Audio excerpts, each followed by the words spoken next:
All the time, any success of retreat, I give that credit to the people who are praying behind. All the time I say to myself, it is not because I preach, it is not because I stretched my hands that people receive healing or conversion or the deliverance. All the credit goes to the people who are praying behind. Praise the Lord. Hallelujah. Hallelujah. And today, I'm mostly stressing about the prayer and the importance of the intercessory prayer all the more. I know, my friends, whatever may be the reasons that you have come here today, but still God has a plan for you. I'm so sure you'll enjoy today. Have you come to enjoy here? Yes. Say loudly. Yes. Sometimes whenever we think of going for prayer, oh, today I'm going for prayer. Full day I'm going for prayer. Sometimes people say with very long face, full day I'm going for prayer. Full day I'm going to enjoy. Full day I'm going to enjoy with the Lord. We don't need to go to the bar, restaurant, maybe some beach to enjoy. Weekends, especially Sunday, you see, most of the places will be so crowded in and around Mangalore. People are busy because they're so hard worked whole week, and today they wanted to take rest. For what? Rest to enjoy. Today you have decided to enjoy with the Lord, and you pray that I will not disappoint you. I'll make you to enjoy with the Lord. Praise the Lord. So as I am preaching, you also pray for me so that the Spirit will inspire me more and more. Certain of the revelations which I could give to you, which I have not prepared also, I could give to you. Well, the Spirit inspires. So only I am asking you to pray for me. Hallelujah. Hallelujah. Hallelujah. So how many of you follow only English? That means to say, in negatively to say, who can't understand English. How many of you don't understand English? I think it's a wrong question to the right people. Those who don't understand English, they don't understand my question also, no? But still, the gift of wisdom, the gift of knowledge will make you to understand. Even in the different language, when you hear, you pray. Because when Peter was preaching after the Pentecost, the people who were listening, they were able to understand in their own language. Their own language. So if you don't understand, that does not matter. God will give you the message. And you'll get more conviction when you listen to this word. Because it is He who speaks to you through the inspiration of the power of the Holy Spirit. Praise the Lord. Hallelujah. Hallelujah. So what is the theme of today? Today's theme is prayer. Mostly prayer, and very specially intercessory prayer. Intercessory prayer. So I'll be touching various points. Sometimes I may also rush because lack of time, but still I'll try to explain in detail, because that is what is needed today. The church needs intercessors. Praise the Lord. Hallelujah. So we are going to talk about the importance of the intercessory prayer. First, who is our intercessor? The greatest intercessor? Jesus. Where is interceding for us? Where? So when I was a child, whenever people talk about Jesus, whenever I think about Jesus, I used to get only one picture of Jesus, that Jesus sitting on the throne and He's waiting for our death. So once we go up there, our soul reaches Jesus, He is ready there to judge us. But one beautiful revelation from the Bible, from the letter to the Romans, chapter 8, verse 34. Chapter 8, verse 34. Who is to condemn? It is Jesus Christ. Who has to condemn us? Who has to condemn us? Is it your husband? Somebody was saying, my husband is condemning me, Father, all the time. No. He's accusing me. He's finding fault with me, Father. I don't want to say the names. No, a recent experience, somebody was saying. He is saying fault with me. I'm using more current, wasting the power, wasting the money. He's condemning me every day. He's condemning me. Who has to condemn you? It's not your mother-in-law or even your father or mother. It is Jesus who has to condemn. Sometimes people have this guilt conscious. No, if we go and confess, but still you say, I still feel that guilt within me, Father. That's what they say. That means truly they are not feeling that forgiveness of God, and most importantly, they are not forgiving themselves. In fact, to say they are condemning themselves. But the word of God says today here, it is Jesus who has to forgive. The one who has to forgive, what he is doing. Is he faithful to his duty? Jesus, is he faithful to his duty? No, he's not faithful. Let me read that verse. He died for us, okay? He raised. The one who's supposed to condemn us, not being faithful, is sitting at the right hand of the Father. What is doing? Is interceding, is praying for you, is praying for me. How beautiful it is. The one who's supposed to condemn you and me is not doing that work. He's praying for us. He's praying to the Father. He's interceding for us. Is there any more greater consolation that we needed? Then who can condemn us? That's what the Bible says. If the one who's supposed to condemn us is not condemning, but rather is praying for us, then who can condemn us? Praise the Lord. Say loudly, praise the Lord. Little more louder, praise the Lord. And Jesus is interceding for us. Even when he was in the world, and when he exactly knew the hour has come to him, that he is supposed to go back to the Father by dying on the cross. That was the time of suffering for Jesus. He was suffering so much. And his suffering, his passion was so much. He wanted to pray. He wanted to pray for himself actually. Whenever you are suffering, whenever there is agony, a difficulty in your family, what you do? You pray for yourself. Is it that you pray for the other people? But Jesus is something different here. He's not praying for himself. He's praying for the disciples. John's Gospel, chapter 17, verses 18 to 21. He was praying for the disciples. He was suffering one side, but he's not bothering about his suffering, his pain and all the things that he's going to face. Rather, he's praying for the disciples. Father, I pray for them. I pray for these people, these children of yours, my disciples. I'm going to leave them. I'm coming back to you. I'm going to leave them here. I'm praying for them. So when you are praying for the others, you are imitating who? Jesus. Praise the Lord. Hallelujah. Hallelujah. Not only Jesus, we see many biblical personalities very much into the intercessory prayers. Who is the first one who interceded according to the Bible? Abraham. Abraham prayed for whom? Sodom and Gomorrah. Abraham prayed for Sodom and Gomorrah. Sometimes actually Abraham has not literally prayed for the Sodom and Gomorrah. He was concerned about his brother Lot, nephew. He was concerned about him, not for the Sodom and Gomorrah. If at all, Abraham could have really pleaded for Sodom and Gomorrah, God could have changed his plan. Is it not? It's because that the power of the intercession. I'll speak about that when the power of the intercession, how we can even stop God not acting upon his plans. That's going to be very interesting. Even we can stop God with our intercession. But Abraham has not really prayed for Sodom and Gomorrah. He was more concerned about his own nephew or cousin Lot. And second, we'll also know about Moses. Moses also prayed for the Jewish people. He prayed for them. He prayed, God, you have led them from the bondage and brought them from far away place and leading them to the promised land. Why you want to show your anger? Save these people, Lord. Save these people. Spare them, Lord. He prayed. He prayed for the people. And many of the people, maybe like Esther, she prayed. And many people, I'll speak as I'm going to narrate this. We'll come across many of the biblical personalities. And finally, we also know Mother Mary.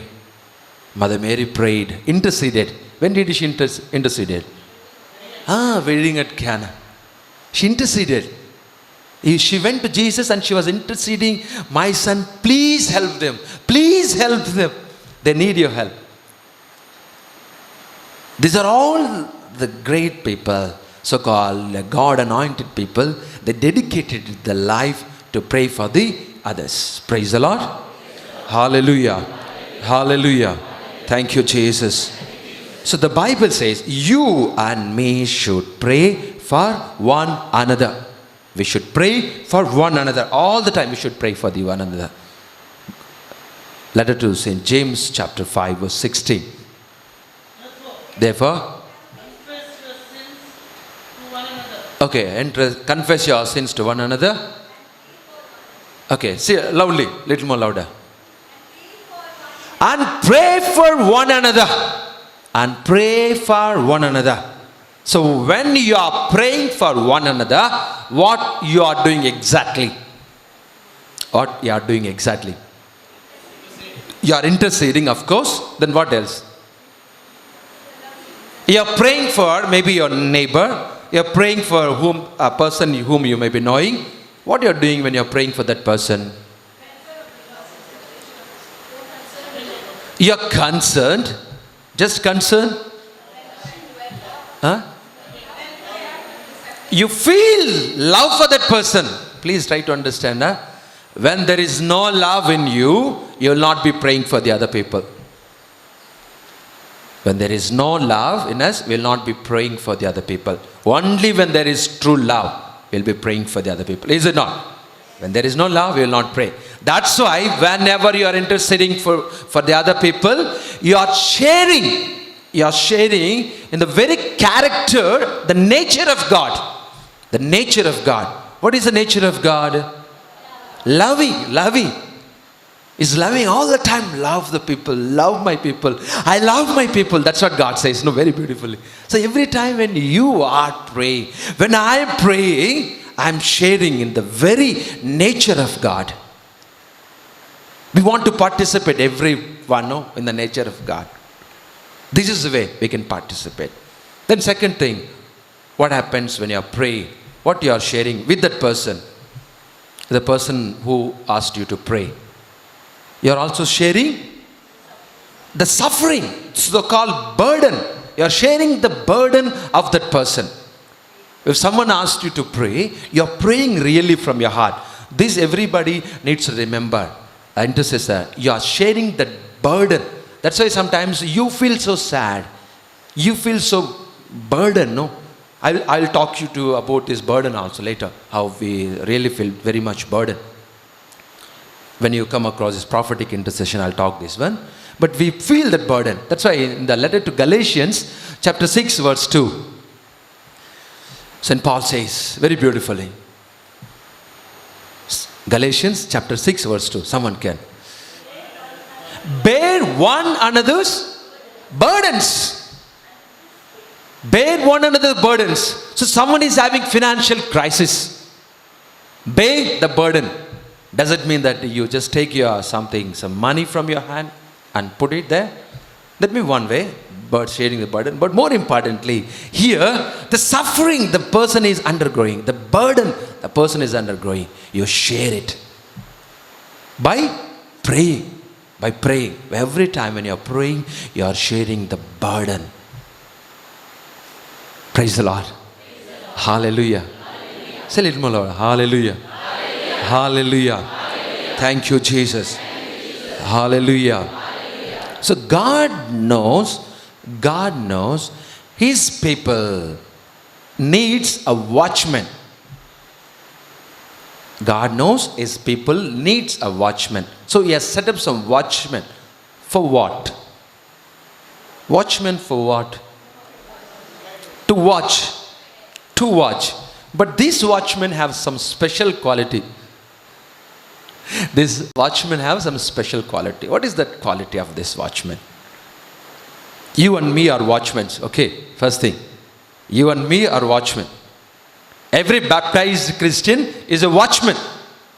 To pray for the church, to pray for the country, to pray for the world.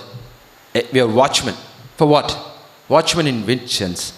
In the book of Isaiah, you take that one. Book of Isaiah, chapter 62, verse 6. Book of Isaiah, chapter 62, verse 6. Little more louder, ma. Upon your walls, O Jerusalem, God says, upon your walls. That means Jerusalem is what? It's not just God, not just denoting a place. Jerusalem is God chosen people, where God chosen people dwell. So God is saying, Jerusalem, upon your walls, I have posted watchmen. I have posted watchmen. For what? For what? This is very important. Read. All day and night. You may be thinking, all day and night these watchmen not closing their eyes, they're just watching. No, they're doing something here. Read it carefully. They will never be silent. These watchmen never be silent. So watchmen are supposed to be silent, no? They cannot shout all the time. They won't have to be silent. But these watchmen are something special. They don't be silent. What they will be doing? What they will be doing, these watchmen? They will be praying. Not to be silent means what? Opposite of not being silent. They're praying. They're praying for the God chosen people. All the time. All the time. Today, God chosen you to be that watchman. Are you ready? Don't say, I'm so sleepy. Don't say, I'm so tired. Don't say, Father, there is so much of work. So much of work in my house. Yesterday somebody was saying to me, Father, I love to come for this talk, but unfortunately very important program for me today. I'm not able to come. Somebody was telling to me, but does not matter. But God says, you are watchman. That is your first duty. All the things are secondary.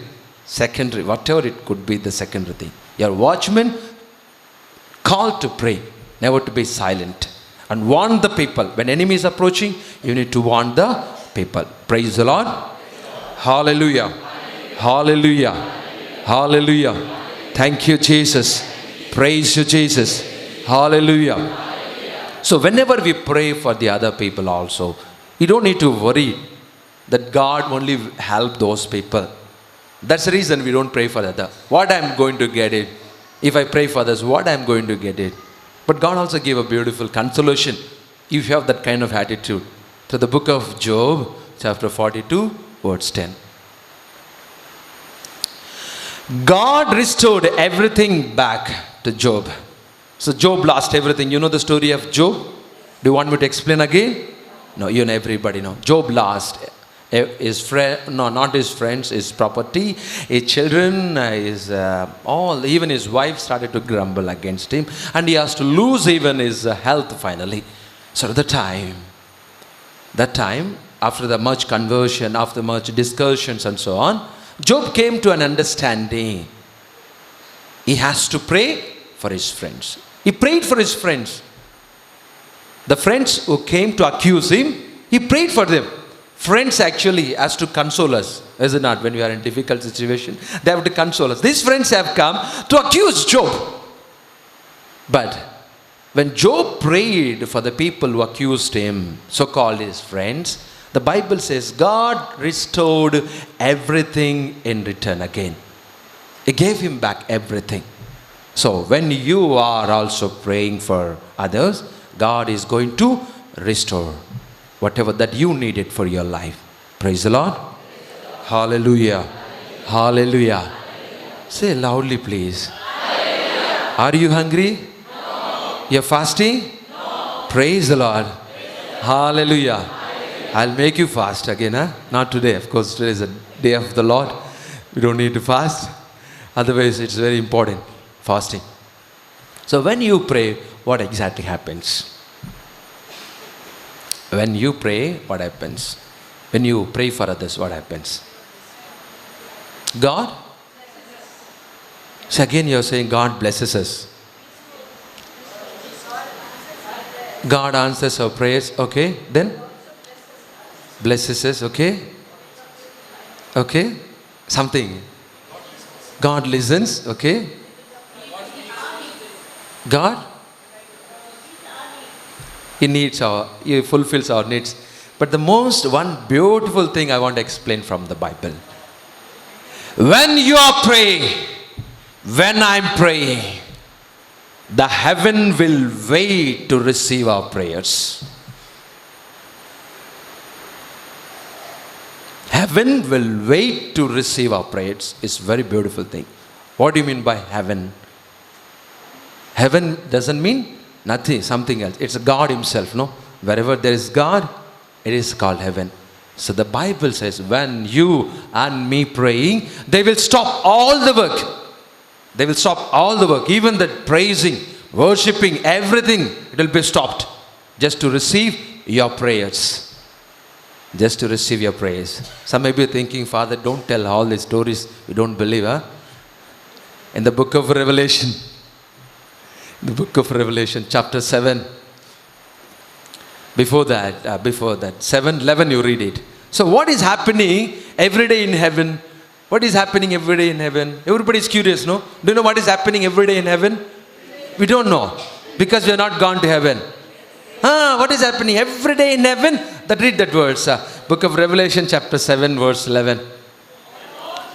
All the angels, whether the angel working in kitchen, whether the angel working in office, working in somewhere else in the back door, all the angels will come together. Then what they will be doing? They will prostrate before the throne of God, praising, worshipping, praising and worshipping, adoration. Adoration will be taking place. The most important thing, no?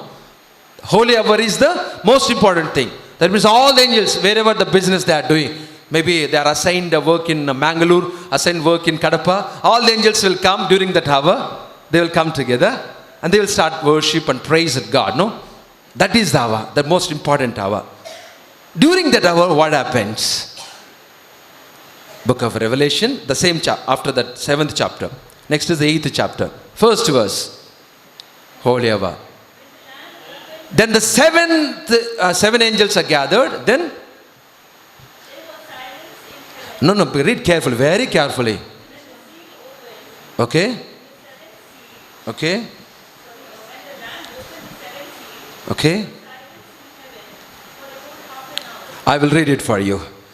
When he broke open the 7th seal, 6 seals are over, 7th seal is open. Then there was a silence in heaven. During that praise and worship time, there was a silence in heaven. How long it is? Half an hour. What they are doing? Why they are silent? Huh? No, what they are doing? Why they are silent? No, they're waiting. They're waiting there. They're waiting. For what? Lord. No. Lord is there already. They're waiting for the post. Post has not come down from earth. It is delayed. The train is delayed. The cargo is delayed. They're waiting. Please listen very carefully. They're waiting for the prayers of the holy ones. Read words. I will read for you. Verse 3. Another angel came and stood at the altar, holding a good censer. He was given a great quantity of incense to offer, along with the prayers of the holy ones. So, this angel was late. Angel was late, bringing that incense and also the prayers of the holy ones. That's why even heaven was standing still. It's waiting for your prayers, friends. Every day when you and me are praying, even God waits to receive. He will not be hurried. So how long you want him to wait? If you don't pray, he'll be waiting. The angels will be waiting for us, for our prayers.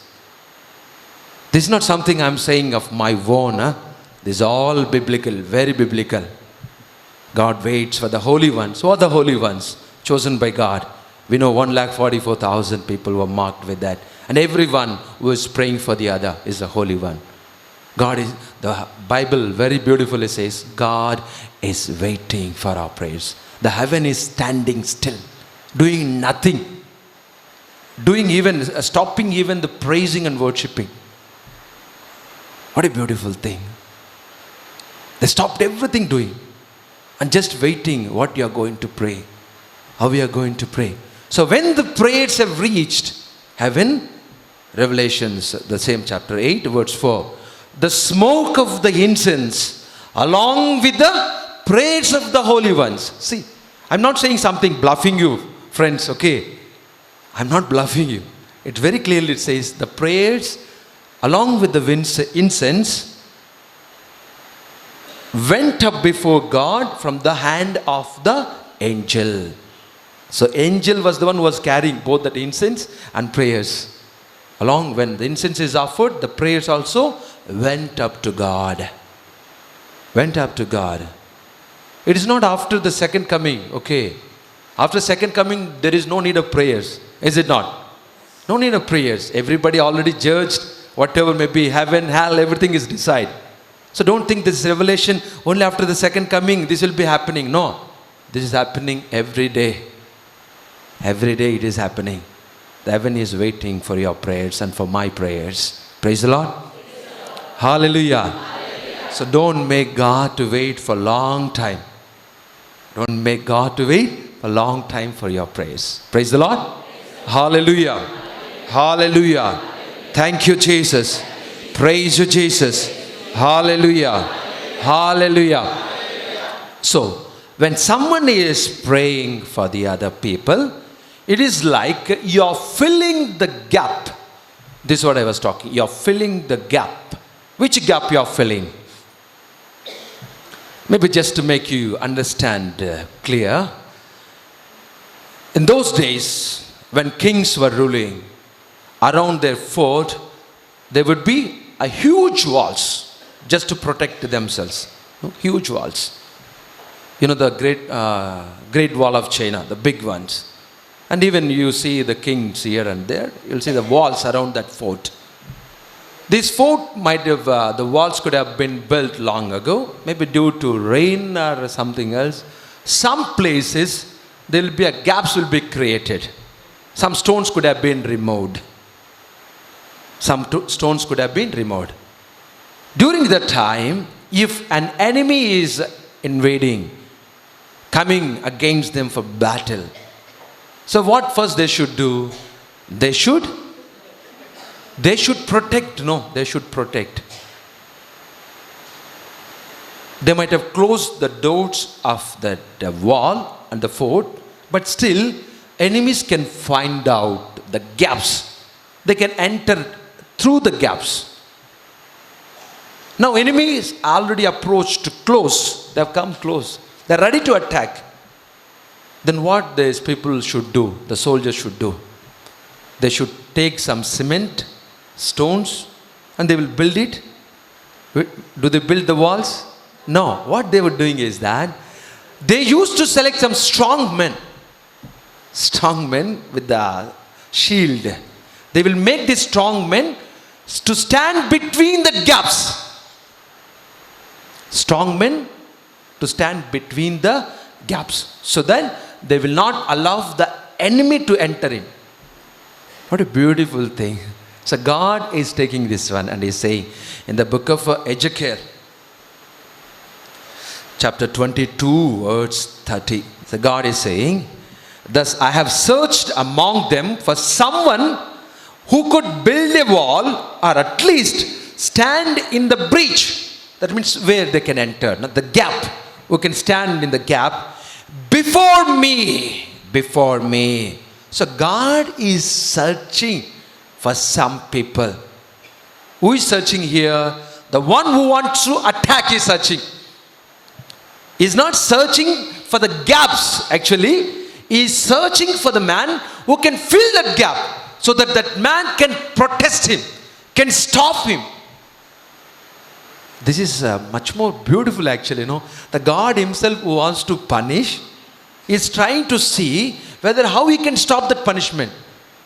God will never punish, of course. Maybe at the second judgment certainly.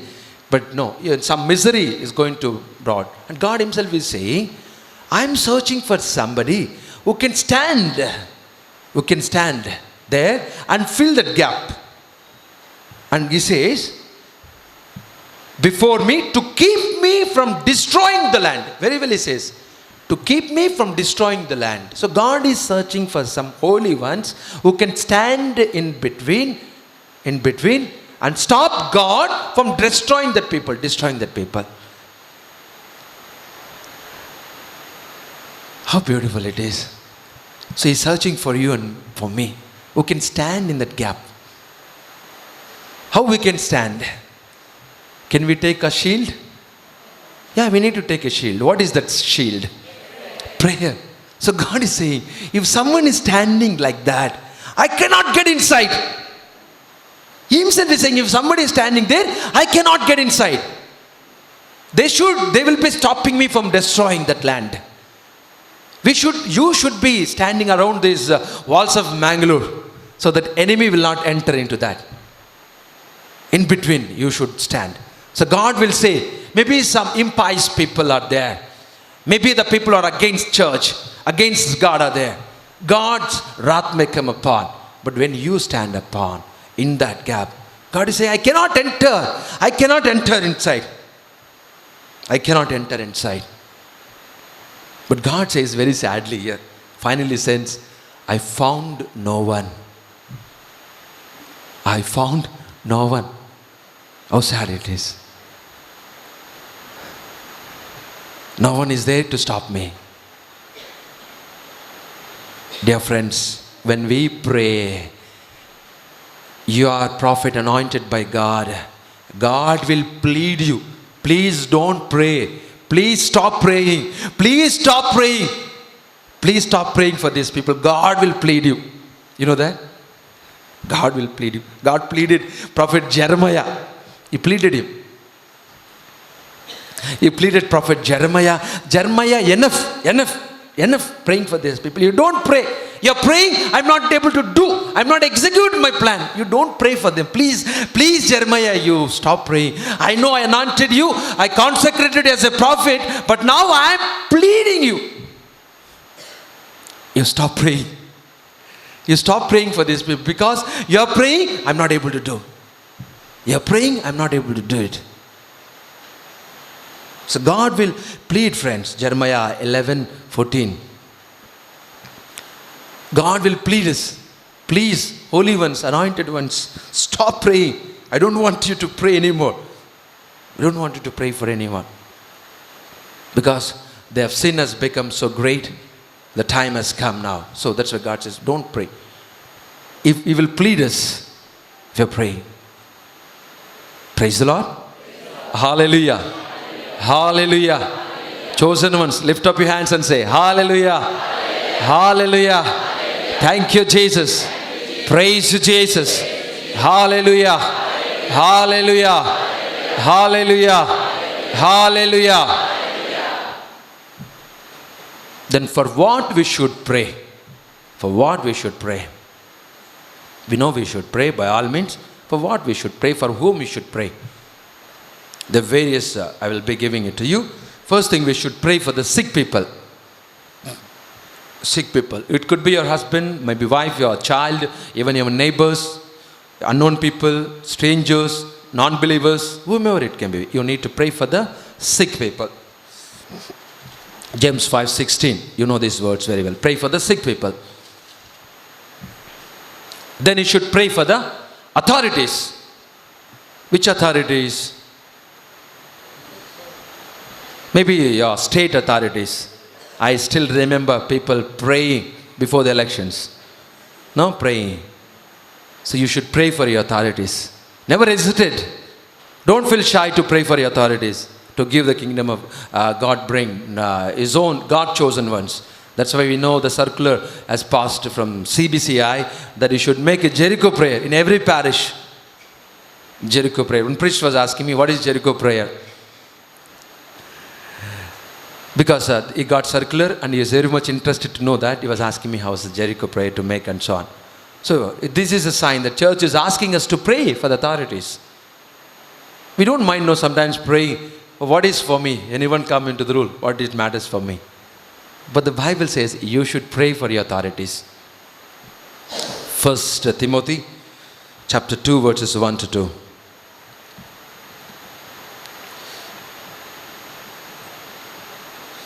First letter of Timothy, chapter 2, verses 1 to 2. First of all, then I ask that supplications, prayers, petitions, and thanksgivings be offered for everyone. And Paul is saying very clearly, for kings and for all in authority. You should pray. Now we don't have kings, no? We have only ministers, chief minister, other things. You pray for them. You need to pray. Because we don't know many times for whom we have to pray. That is the reason we say there is nothing much to pray. There are so many things to pray. Praise the Lord. Hallelujah. Hallelujah. Then we should also pray for the ministers, especially in the church. We have ministers. How many ministers do we have? How many ministers? 4 ministers, sir. How many ministers? Maybe bishop, fullness of the priesthood, priest, sisters. Of course, no cardinal. Cardinal is only office. Cardinal is only office. The bishop. Of course, Pope is also Rome, Bishop of Rome, but still is a pontiff of the universe. We need to pray. And all the lay consecrated people who are also into the ministry. Whatever may be, it's a preaching, healing, intercessory, we need to pray for them. Because there's a ministry. There is a ministry. Anybody, we need to pray. Ephesians 6, 18-20. With all prayer and supplications, pray at every opportunity in the Spirit.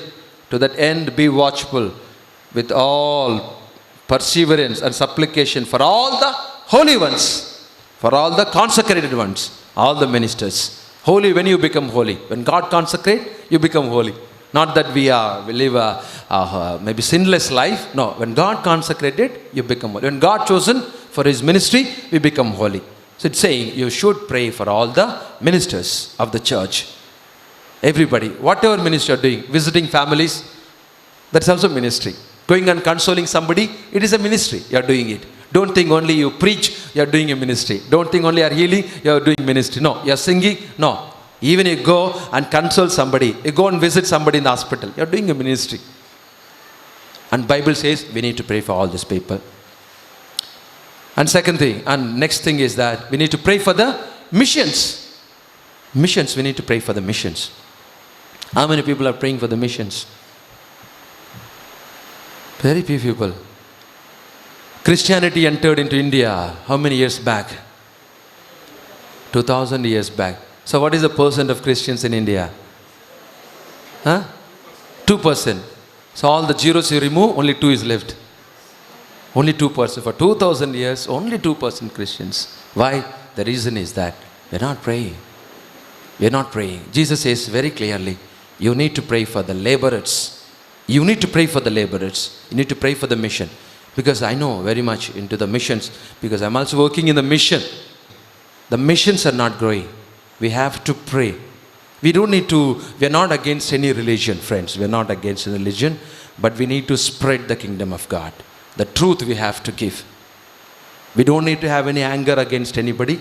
We don't need to spread any hatred against anybody who is believing other gods. Nothing. Please, a Christian should never have these feelings. But we should spread the truth. Jesus, we should give them.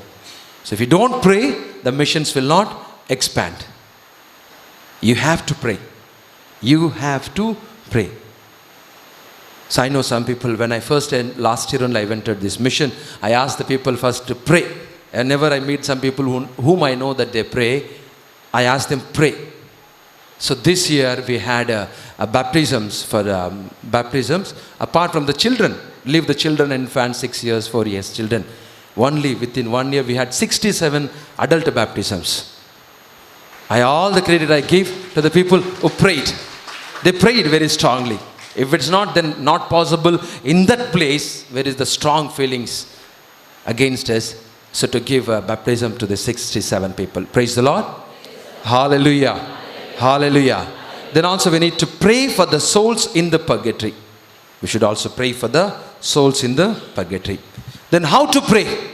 How to pray? We pray one day and just give it up. Is it okay? Then how to pray? Pray regularly. Pray regularly. That's why Jesus said, a prayer he taught us, give us our daily bread. He didn't say, I was mentioning in the Mass, no, Jesus give bread which is maybe needed for 1 week. Did Jesus taught us to pray like that? No, for 1 month. No, you pray every day. You have to pray. You have to pray every day. Matthew 6:11. You have to pray every day. And you should pray fervently, very strongly. James 5:16. And you should also pray in detail. In detail. This is very important. Sometimes our prayers are very vague. We don't know what we pray also. If you ask somebody to pray, we say, God give us good health. Okay. To whom? From what? Healing from what?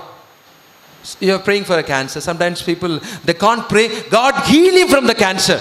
Because they don't have that faith. God will also heal them from that cancer. You'll be praying that God can heal from small sickness, but not that cancer. But you have to pray that mentioning, Lord, this cancer, which doctors said that it is not going to be curable, and this person is suffering for so many years, I believe that you will be healing. So you pray, naming that person, age of that person, anything. I was thinking when somebody was praying like that in the beginning, oh, why God doesn't know? He is giving all the information to God. It's not the information that you are giving to God. It's like a child giving a report to the father. A child reporting to the father. So father likes, a mother likes. If a child has gone to the school, after returning, a mother and father would be asking, what happened today in the school? What will be happening every day in the school? But just wanted to listen to the child. No. That's what father wants to listen. So when you pray, the prayer will be, again, like going up in smoke. So father likes that smoke. Heavenly Father likes that smoke. Praise the Lord. From the book of Leviticus, chapter 16, verse 12. God likes that sweet smell, that sweet fragrant smell. When you're praying, that is like a sweet, when you're detailing, in detail when you're praying, it's like a sweet smell, it's going up. The Father likes it. You should give him what he likes, no? Praise the Lord. He's not asking for some small petty things. But he's asking something which we should give him by all means. And another thing is a fasting. You should fast and pray. You should fast and pray. Especially for the deliverance. Some of the demons are very strong. Without prayer and fasting, not possible. You should fast and pray. Jesus fasted. So I don't want to stress much about this fasting. Then another thing is like crying and praying. Cry. You should cry and pray. Cry and pray. Cry and pray. Cry and pray. Once somebody attended a charismatic retreat and after back, these people started praying in their house, flat, no? Closed the doors and started to pray. How they were praying? They were praying, crying and praying. All the neighbors came and banged the door thinking something, maybe husband beating wife, or maybe sometimes these days wives are also beating husbands, no? So beating, so just wanted to help. They knocked the door and opened. When they opened, they saw they were praying, crying and praying, crying and praying. This is something not bad. This is not meant only for some Pentecostal groups. Don't say crying and pray. This is only for the Pentecostal group. This is very biblical. This is very biblical, friends. We need to pray. Cry and pray. When you cry and pray, God will comfort. Matthew 5:4. Blessed are those who mourn. Blessed are those who cry. They will be comforted. So when you cry and pray for others, it's not only they will be receiving blessing, but even you will be comforted. How you will be comforted? To you, what is needed to you also. So you will be comforted, certainly. So you cry and pray. In the book of Nehemiah, chapter 1, verses 1 to 4. Some people came to see Nehemiah. Nehemiah was took out from the Jerusalem along with other people as a captives. So Nehemiah was working in the king's palace to see Nehemiah, some of the remnant Jewish people, that means left out people. So whenever a king invades another country, he will take all the strong people, wise people who can work, and all the old sick people, he will leave them back. So these people, somebody who left out people, one day they came to see Nehemiah. Nehemiah asked, how are the people in Jerusalem? Then people said, Nehemiah, what to tell you? It's better that we could have died. There is no life. No life. Everybody is suffering. No life. Hearing to that, Nehemiah started to cry and pray. Cry and pray. Crying and praying is very important, friends. You need to cry and pray. Even in the book of Esther, chapter 4, verses 1. Mordecai, a man called Mordecai, when he heard what king has given order against the Jewish people, he cried for them. He cried and prayed for them. God, save my people. Cried. Not simply saying, sometimes we pray for our country, no? How many times we cry when we pray for our country? Only when we pray for our house and home, for our people, we cry. But when you're praying for your country, how many times we cried? For your church, how many times we cried? I have seen some people, maybe some things there. So they were standing in front of the sanctuary and they're crying and praying, please, please, please God, pray, save my church, pray my church. I don't want to say that incident, why they were praying like that, but they're praying, save my church, God, save my diocese, crying and praying. You should cry and pray. Praise the Lord. Hallelujah. Hallelujah. And when you cry and pray, you need to remember, everybody cannot cry and pray. Only the chosen ones can cry and pray. Ezekiel chapter 9, verse 3 and 4. Mark with cross. Mark with cross. Who will put cross? Who will put cross? Mark with cross. How do you make sign of the cross? So God is saying, mark all those with the cross. All the people with the cross. Who are going to mourn. Or going to mourn. They're chosen ones. They're chosen ones. So you and me put, what do we put? Sign of the cross. So we are chosen by God to mourn and pray. To mourn and pray. And the last verse from the Lamentations, book of Lamentation, chapter 2, verse 18 and 19. Somebody can read this one. This is what? A pattern, a clear pattern. Just before you go out, I want to give a clear pattern how someone should pray. In one sentence, God gives how we should pray. Lamentations 2, 18 and 19. Cry aloud. So God is saying, cry aloud. Not crying in yourself. Not crying in yourself. Sometimes like cat crying, no? Like that. Don't cry in yourself. Cry aloud. O daughter of Zion. Let tears come down, fall down. Sometimes when we cry, the tears are waiting whether to come down or not. Come down or not. Let your tears fall down. Tears fall down. Like the torrent. Okay. Day and night. Day and night. See, day and night. Not it's not 1 minute or 2 minutes. Day and night you cry and pray. Cry and cry and cry and pray. This is what the saints have done. We have celebrated the feast of Saint Alfonso. She suffered and prayed. Saint Teresa of Avila. She suffered, cried and prayed. I'll talk about the suffering and praying later. Come, continue. No rest for them, no rest. Okay. Give yourself no rest. Your eyes no rest. Okay. Cry out in the night. In the beginning, even in the day, you should cry out and pray. So what happens if you cry out and pray? Continue. Pour out your heart like water. Maybe if you take a pot of water and pour out, how it flows. No gap in between. So pour out all your suffering. Pour out all the pain of the people. You should feel it. To cry out, you should feel it. Then only you can cry out and pray. Before the presence of the Lord. Before the presence of the Lord. Lift your hands to Him. See, crying and lifting your hands. Everything I'm saying. Cry out. Lifting. Everything is there in this statement. Yeah. For the life of your children.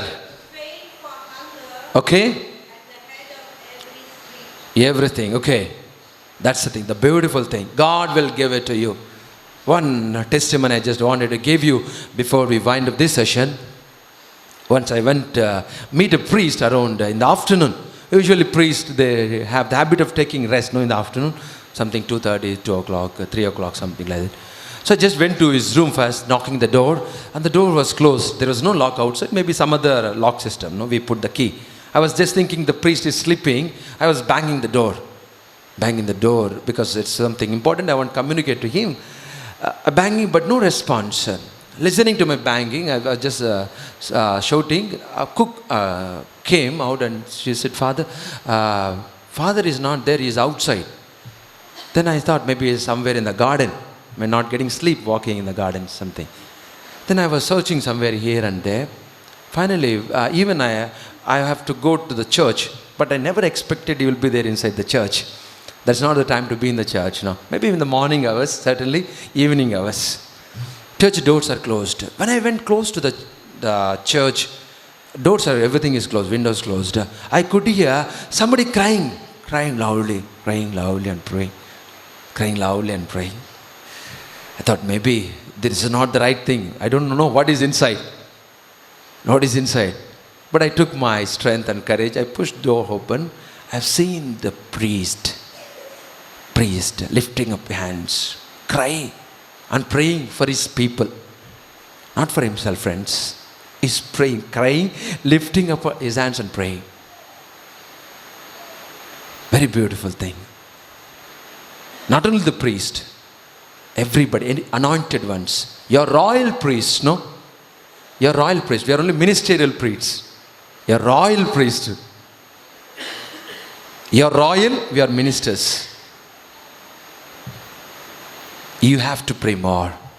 Lifting my hands, crying out.